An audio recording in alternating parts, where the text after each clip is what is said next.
Hi miss. చాలా పట్టుదలతో practicals చేస్తున్నారు. పాస్ అయిపోవాలని. కాక నీలాగా ప్రతి పనిలోనూ ఫెయిల్ అవడం ఫూల్ అవడం నాకు అలవాట్లేదు. బై ద వే, నిన్న బాటనీ పేపర్ బాగా రాశారా? బ్రహ్మాండంగా రాశాను. 75కు 75 వస్తాయి. గుడ్. అన్నట్టు స్వపరాగ సంపర్కం గురించి బాగా రాశారా? ఉదాహరణలతో సహా డీటెయిల్డ్ గా రాశాను. మరక్కడే పబ్బులో కాలేశారు. మిగతా వాళ్ళందరూ పరపరాగ సంపర్కం గురించి రాస్తే మీరు రెచ్చిపోయి స్వపరాగ సంపర్కం గురించి అందులోనూ ఉదాహరణలతో సహా పేజీలు రాసేశారు. గుడ్. అందుకు మీ పేపర్ దిద్దే ఆ పెద్ద మనిషి మీకు పెద్ద కోడిగుట్టు, ఐ మీన్ 0 ఇవ్వబోతున్నాడు. అదేమిటి? నాకు ఇచ్చిన క్వశ్చన్ పేపర్ కి నేను కరెక్ట్ గానే. మీరు కరెక్ట్ గానే జవాబిచ్చారు మేడం. కాకపోతే ఆ ప్రశ్నాపత్రమే కరెక్ట్ కాదు. కారణం, అది మీకోసం ప్రత్యేకంగా నేను ప్రింట్ చేయించి. నువ్వు చెప్పేది నిజమా? అంతేకాదు, ఇప్పుడు మీరు శక్తి వంచన లేకుండా చేస్తున్న ఈ ప్రాక్టికల్స్ లో కూడా మీకు వచ్చే మార్కులు 25కు 0. కారణం, అది యాసిడ్ కాదు, స్వచ్ఛమైన మంచినీరు. అది కూడా మన ప్రతిభే. ఇవి నీళ్లు కావు, యాసిడ్. మై గాడ్, నా కళ్ళు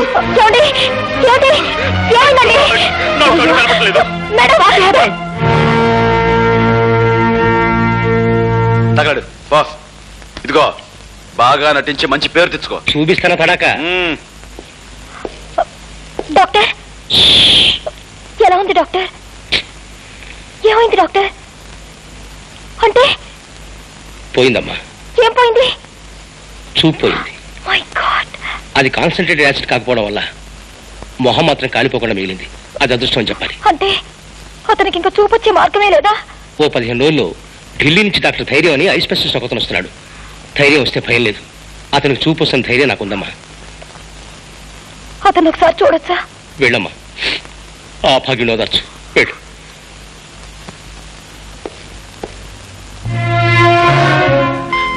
ఎవరు? ఓ, డాక్టర్ గారా?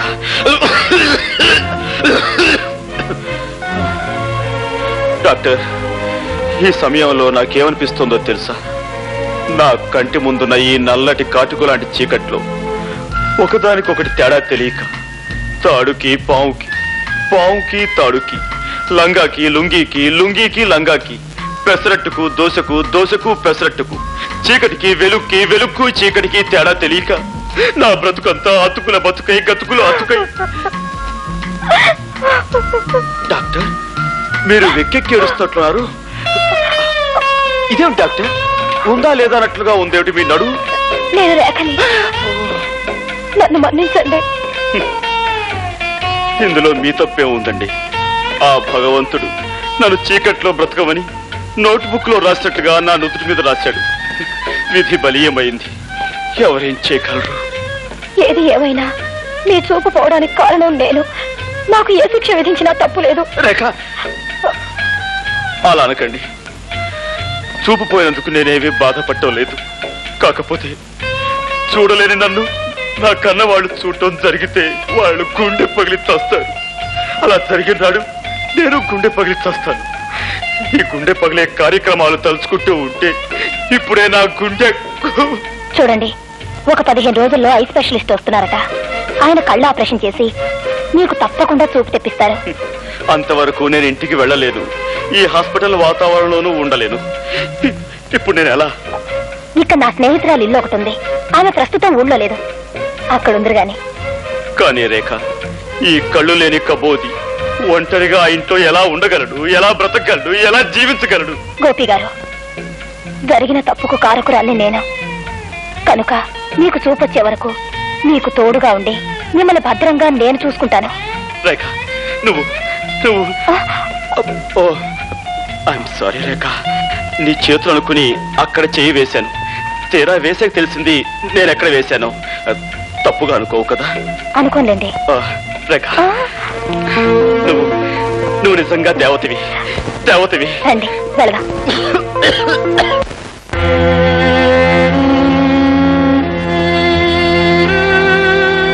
వీళ్ళే సార్ 3 రోజులుగా నిరాహార దీక్ష చేస్తున్నారు. వీడు వీళ్ళ లీడర్. ఏమయ్యా పెద్దయినా, ఏమిటి మీకు వచ్చిన బాధ? ప్రభుత్వం వారు ఏర్పాటు చేసిన విధంగా మాకు ఆహార పదార్థాలు ఏమి అందటం లేదండి. మాకు న్యాయం జరగాలని మేము నిరాహార దీక్ష చేస్తున్నాం. భలేవాడివయ్యా, అందుకని అన్నం మీద కూర్చుంటావా?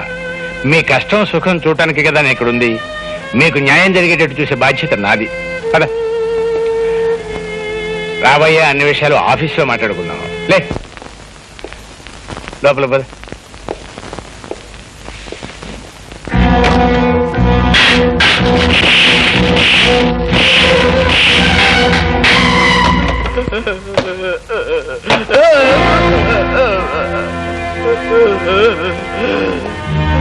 మీరు మనుషుల పశువుల?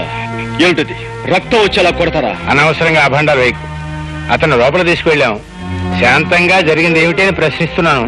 భయపడిపోయాడు, నోటి వెంట రక్తం వచ్చింది. ఈ విషయం ఇప్పుడే ప్రభుత్వానికి రిపోర్ట్ చేస్తాను. నీకు సాక్ష్యాలు ఆధారాలు ఏమైనా ఉన్నాయా? ఏమయ్యా, ఇతను మనం ఏమైనా చేశామా? ఆఫీసర్, ప్రతి సత్యానికి సాక్ష్యం ఉండదు.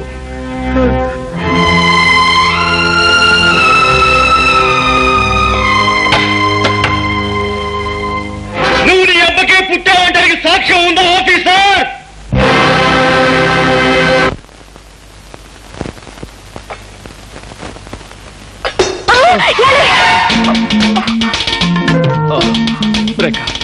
సమయానికి నువ్వు వచ్చి పట్టుకున్నావు కాబట్టి సరిపోయింది. లేకపోతే కింద పడిపోయి ఏ కాలో విరక్కొట్టుకునేవాడిని. దాంతో గుడ్డితనానికి తోడు ప్రత్యేక ఆకర్షణగా కుంటికాలు ఒకటి మిగిలిండేది. అసలు నా తోడు లేకుండా ఎందుకు కదిలారు? గుడ్డి పీనుగునైనా ఆకలి తప్పుతుందా, తింటం తప్పుతుందా? వంట పూర్తయిందా? ఇక్కడే అయిందండి. రండి.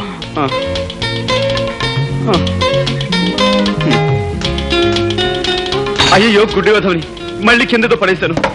అయ్యో ప్లీజ్ మీరు కదలకండి, నేను అన్నం కలిపి పెడతాను. రేఖ, నీకు చాలా శ్రమిస్తున్నాను. నువ్వు నాకు ముద్దలు కలిపి పెడుతున్నావు, పట్టుకు నడిపిస్తున్నావు, స్నానం చేయిస్తున్నావు, తల దూవుతున్నావు. ఇవన్నీ నీ చేత. ఇంకెన్నాళ్ళు? 4 రోజులేగా. అంతేనంటావా? దేవతలంటే నీ నీడలో నా జీవితాంతం గడపవలసి వచ్చిన సంతోషమే. ఏమిటది? నేను నొక్కుతున్న బుక్క? అవునండి. గుడ్డి వెధవని ఏం చేస్తున్నానో నాకే తెలియటం లేదు. ఐఎమ్ సారీ అండి. పర్వాలేదండి. పర్వాలేదంటారా? అన్నం తినండి.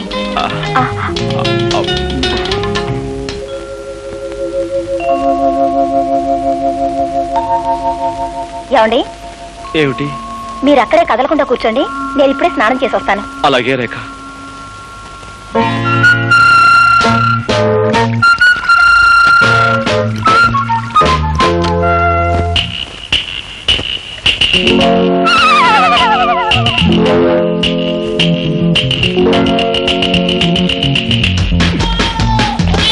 అయ్యో నన్ను రక్షించండి, నన్ను కాపాడండి.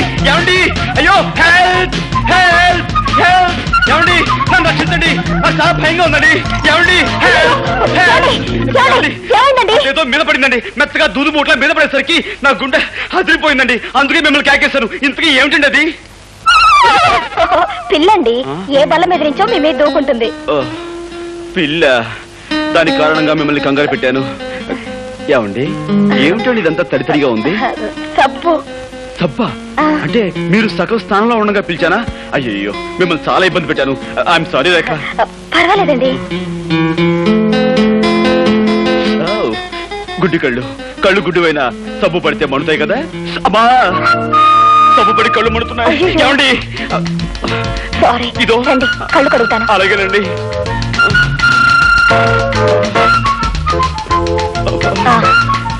ఇటు తిరగండి.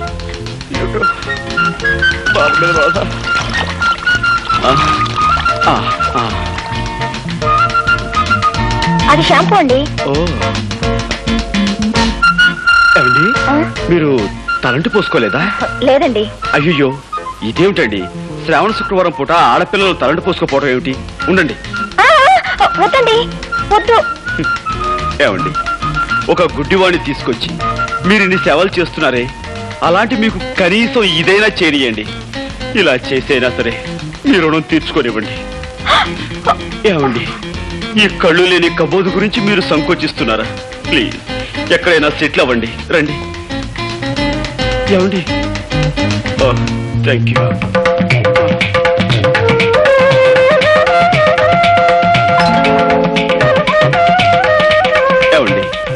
ఇంతకు ముందెప్పుడు అమ్మాయిలకు తలంటు స్నానం చేయించలేదు. కరెక్ట్ ప్లేస్ లోనే చేస్తున్నాను కదా. ఏమండి, మీరు చారల టవల్ కట్టుకున్నట్టున్నారే, అదే ఆకుపచ్చ, పసుపచ్చ, తెల్ల చారలది. ఇదేమిటండి పిన్నిస్లా ఉంది?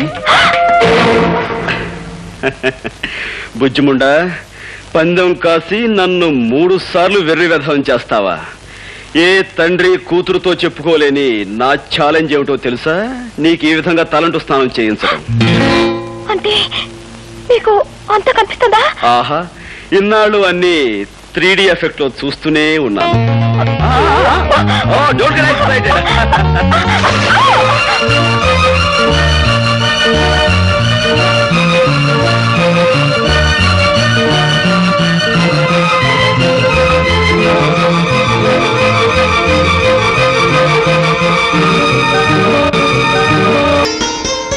గోపి, గోపి,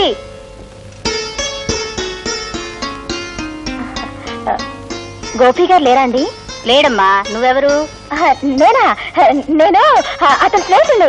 చిచి, అతను నాకు స్నేహితురాలు. చిచి కాదండి, అతను నాకు పరిచయస్తుడు. ఆయన మీకు అమ్మగారు కదండి? వాడు నాకు అమ్మ కదమ్మా, నేనే వాడికి అమ్మ. నా ఉద్దేశం కూడా అదే. నమస్కారం అండి, కూర్చోండి. మీకోసమే ఇది తెచ్చానండి, కూర్చోండి. సంతోషం అమ్మా. ఇంతకీ ఆయన ఎక్కడికి వెళ్ళారండి? వచ్చే వారం వాడి పెళ్లి కదమ్మా, అందుకని కొత్త బట్టలు కొనుక్కుని ప్రెస్ నుంచి శుభలేఖలు తీసుకొద్దామని వెళ్ళాడు. గోపికి పెళ్ళా? ఏమ్మా అలా అడుగుతున్నావు? అబ్బే ఏం లేదు. నాకు మీ ఇద్దరి విషయం మా వాడు చెప్పాడులేమ్మా. చెప్పేశారా? అంతా చెప్పేశారా? ఆహా, అంతా చెప్పాడు. తాను ఛాలెంజ్ చేసిన సంగతి, బాత్రూమ్ లో తలంచిన సంగతి, మేమిద్దరం ప్రేమించుకున్న సంగతి అంతా చెప్పేశారా? వాడు చెప్పలేదమ్మా, ఇప్పుడు నువ్వే చెప్పావు. ఏమిటండి మీరనేది? పోలీస్ ఆఫీసర్ తల్లిని ఎదటి వాళ్ళ నుంచి నిజం రాపట్టడం నాకంత కష్టమేం కాదు. ఇంతకీ నీ పేరేమిటమ్మా? రేఖ. ఆహా, మీ నాన్నగారు ఏం చేస్తారు? జైలు సూపరింటెండెంట్ జగన్నాథం గారే మా నాన్నగారు. జగన్నాథం కూతురువా నువ్వు?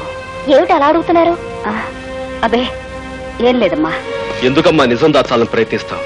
బాబు, నేను ఇప్పుడే జగన్నాథం గారి దగ్గర నుంచి వస్తున్నాను. ఆయన నాకంతా చెప్పారు. అంతా చెప్పేశాడా? ఆహా, అంతా చెప్పేశారు. చేతులెత్తి దండం పెట్టినా, న్యాయం చేయమని దీనంగా ప్రార్థించినా, కేవలం సాక్ష్యాధారాలు లేవంటూ పట్టించుకోని సంగతి, నిర్దాక్షిణ్యంగా వెళ్ళగొట్టిన విషయం నీతో చెప్పేశాడా? ఆయన చెప్పలేదమ్మా, ఇప్పుడు నువ్వే చెప్పావు. పోలీస్ ఆఫీసర్ని అవతల వారి నుంచి నిజం రాబట్టడం నాకు పెద్ద కష్టం కాదమ్మా. నాకు ప్రమోషన్ వచ్చే సంగతి నీకు చెబుదామని వచ్చాను. కానీ ఇప్పుడు నీకు న్యాయం చేయని వ్యక్తిని ముందుకొచ్చి చేతులు జోడించి దయచూపని ప్రార్థించేలా చేస్తాను. వద్దు బాబు. రేఖ, నాతో రా.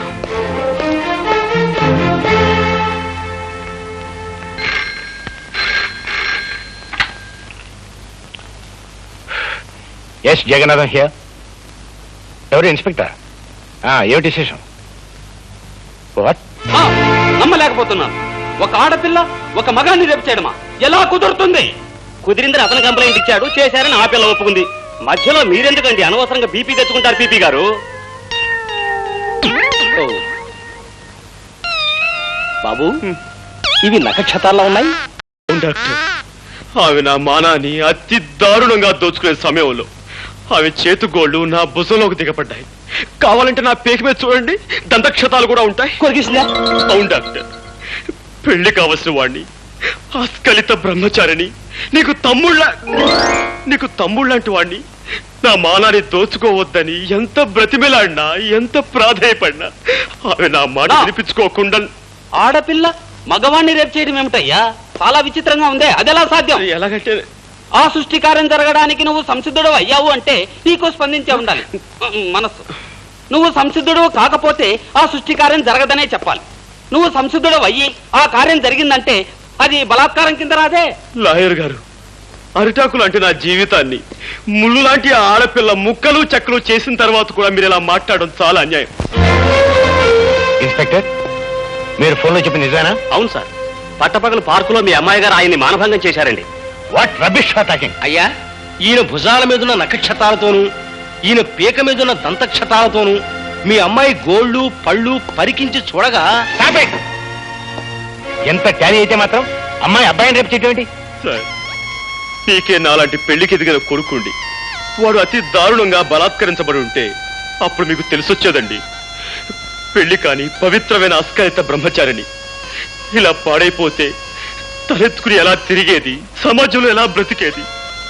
కావాలంటే అందుకు ప్రత్యక్ష సాక్షులు ఉన్నారు. అవును బాబు, ఆ పిల్ల అబ్బాయి మీద కురికి చొక్కా లాగేసి ప్యాంటు పీకేస్తూ తుప్పల పక్కకు తోసిపోయిందండి. ఈ అబ్బాయి అరుపులు, ఆ తుప్పలు కదిలిపోవడం నా కళ్ళలో చూసామండి. ఈ రోజుల్లో మగవాడి మానానికి భద్రత లేకుండా పోయిందండి. ఏమిటమ్మా ఇది? నిజమా? అవును డాడీ. కర్మ, ఎందుకు చేసావు అలాంటి పని? డాడీ, యాపిల్ పండు లాంటి అతన్ని చూడగానే నన్ను నేను నిగ్రహించుకోలేకపోయాను. ఆవేశంలో అలా రెచ్చిపోయాను. జరిగిన దానికి నన్ను మన్నించండి. ఒక కన్నె పిల్లవాడిని దయా దాక్షిణ్యాలు లేకుండా ఆడదన్న అహంకారంతో అతి దారుణంగా మానభంగం చేసిన ఈ నీచురాల్ని వదిలిపెట్టాను. ఏమైనా సరే కోర్టుకి ఈడుస్తానని కోల్పోయిన నా బ్రహ్మచర్యం మీద ప్రమాణం చేసి చెప్తున్నాను. Thank you doctor. సాక్షులు రండి.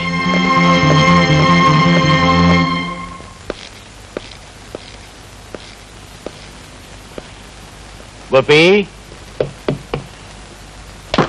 అరే మీరా?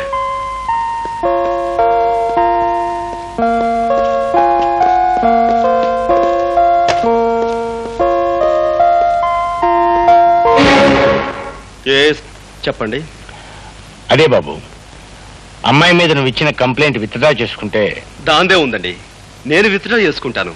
కానీ చూసిన సాక్షులు ఊరుకోరే. వాళ్ళను కూడా ఎలాగో ఒప్పించి. నిజమే, కానీ రాకరాకొచ్చి ఒక్క కేసుని మా లాయర్ వదులుకోడే. లాయర్ దేవుందిరే గోపి, అతనికి కావాల్సిన డబ్బు ఇచ్చేద్దాం. ఇవ్వచ్చు అనుకోండి, కానీ పత్రికా విలేకరులు కూడా చూశారు కదా.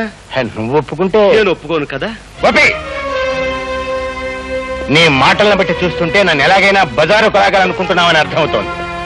నేను నీకేం అన్యాయం చేశాను? మీరు అన్యాయం చేసి నాకు కాదు, అదిగో అటు చూడండి. ప్రపంచంలో ప్రతి ప్రాణిని ప్రేమగా మమతగా చూసుకునే ఆ కరుణామూర్తికి నువ్వు అన్యాయం చేశావు.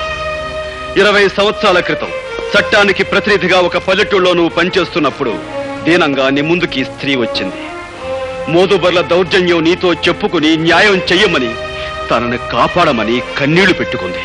కానీ డబ్బున్న వాళ్ళ కమ్ముడు పోయిన నువ్వు సాక్ష్యం లేదు, రుజువు లేదు, ఆధారం లేదంటూ ఆమెను నిర్లక్ష్యం చేసావు. ఆనాడు నువ్వు చేసిన నిర్లక్ష్యమే ఒక నిండు కుటుంబాన్ని సర్వనాశనం చేసింది. ఆమెని వీధిని పడేలా చేసింది.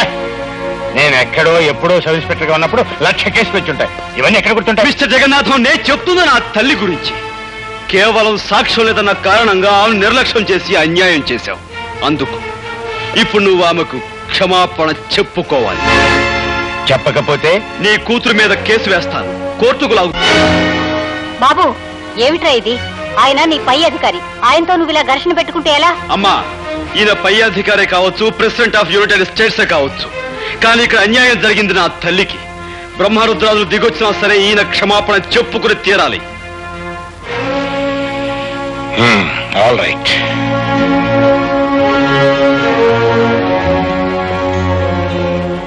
మీకు మీ కుటుంబానికి జరిగిన అన్యాయానికి నన్ను క్షమించమ్మా. సార్,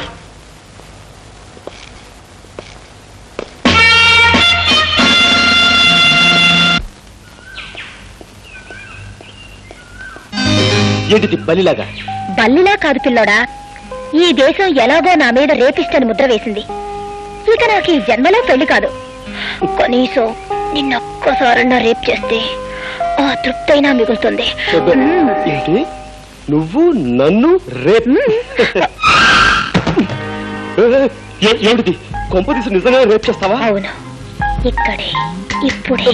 చూడు, ఒక ఆడపిల్ల ఒక మగవాడిని రేప్ చేయటం అంటే అంత సులభం కాదు. దానికి తగినంత బలం కావాలి. బలం కావాలంటే ఏం చేయాలి? అది ఊరపిచ్చుకున్న లేహ్యాన్ని బాగా తినాలి. ఊరపిచ్చుకోలేహ్యమా? తర్వాత మదన కామరాణి భస్మాన్ని నీళ్ళలో కలుపుకుని తాగాలి. ఆ తర్వాత ఎక్సర్సైజ్ చేయాలి, యోగాసనాలు వేయాలి, బస్కీలు తీయాలి, దండీలు తీయాలి. ఇవన్నీ చేస్తూ ఉంటే నీకు బోల్డంత బలం వస్తుంది. ఆ తర్వాత రేపు చేసుకోవచ్చు.